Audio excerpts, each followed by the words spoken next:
Breaking news just in. Worried parents gathering outside Adams City High School as their kids on lockdown inside. Law enforcement swarmed the school this afternoon.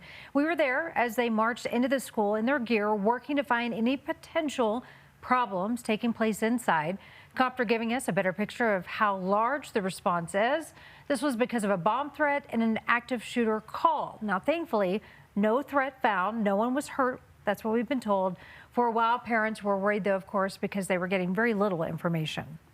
It's scary, very scary. I got a text message from my daughter telling me to come pick her up when it was safe for me to do so.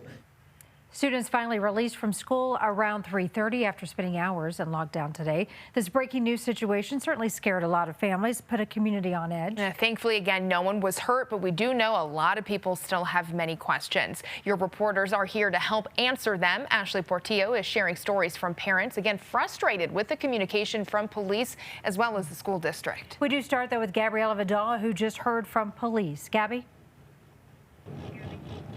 Karen, again, very uncertain time for families here who were confused about what was going on. But as we can see right now, the policing is pretty much starting to clear up here at Adams City High School. There were many more vehicles earlier today from multiple jurisdictions across the Denver area in what began as a thorough search of the school and additional equipment used after a reported bomb threat and a perceived active shooter or shots fired. Now, Commerce City Police Department tell us that call came in just after 1 p.m. of that reported bomb threat with possible shots fired. But upon arrival and inspection inside the school, they have not been able to locate any suspects, any injuries, and have not made any arrests, nor have they been able to locate the person who made that call.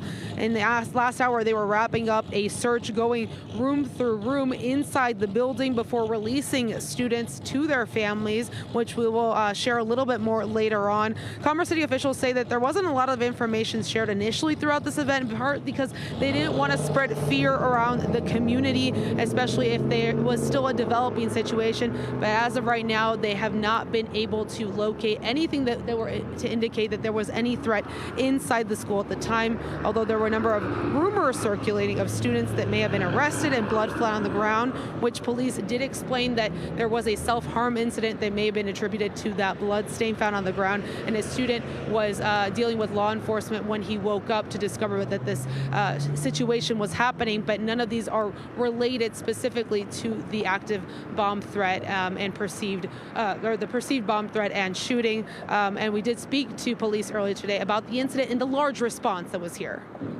We have about 200 police officers from all over the Denver metro area that have been clearing the school. Well, right now it's very methodical. We're going through a very long, arduous process of clearing every single one of those rooms, the fields, all the public and common areas, and we're doing that more than once.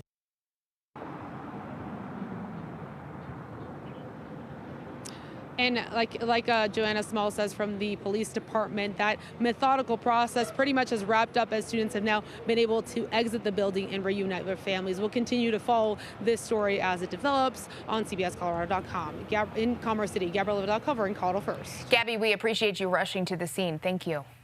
Right now, we want to get over to Ashley Portillo, who is also out there hearing from some angry parents as well. Yeah, Karen, a good afternoon. So I was able to speak with a very concerned parent earlier today who told me she was actually receiving text messages from her daughter saying that there was a situation happening in the school. Her daughter sharing her concerns, sharing just how scared and terrified that she was. But again, that reunification process did just wrap up here probably in the past couple 5, 10, 15 minutes or so too. We were standing over here just to my right as hundreds of students were being let out, reuniting with their family members, with their parents, with their loved ones as this situation was ongoing. Certainly a very large police presence that was out here, a large presence outside here with the community members showing up and family members and friends waiting for their students inside. But as I mentioned too, I was speaking with that parent earlier. Her name, Christina Walker. She has a 16-year-old daughter, again, who is sending her text messages from inside of a classroom. Those text messages began coming in around 1:20, 1:30 or so this afternoon. She was telling her mom to pick her up when she was safe. She said she was scared. The mom had been telling me too, they had been texting throughout all of this as the investigation unfolded and continued. They weren't able to talk on the phone. Her daughter saying she was in the classroom with other classmates. They were all huddled together, very emotional, very scared.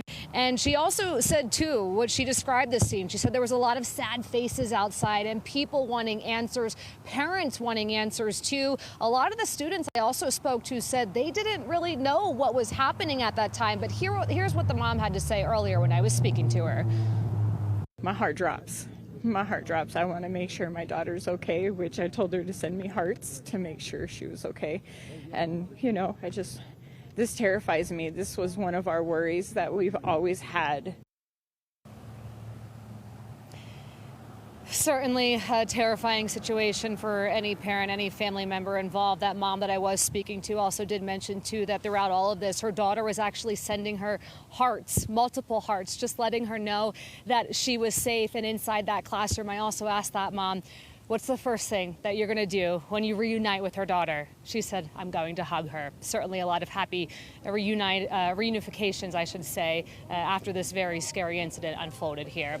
We're reporting live in Commerce City this afternoon. I'm Ashley Portillo, covering Colorado First. Yeah, a lot of different emotions there. Ashley, thank you for your reporting. And of course, we will have more details on our website and plan to check back in with Gabriella and Ashley throughout the evening.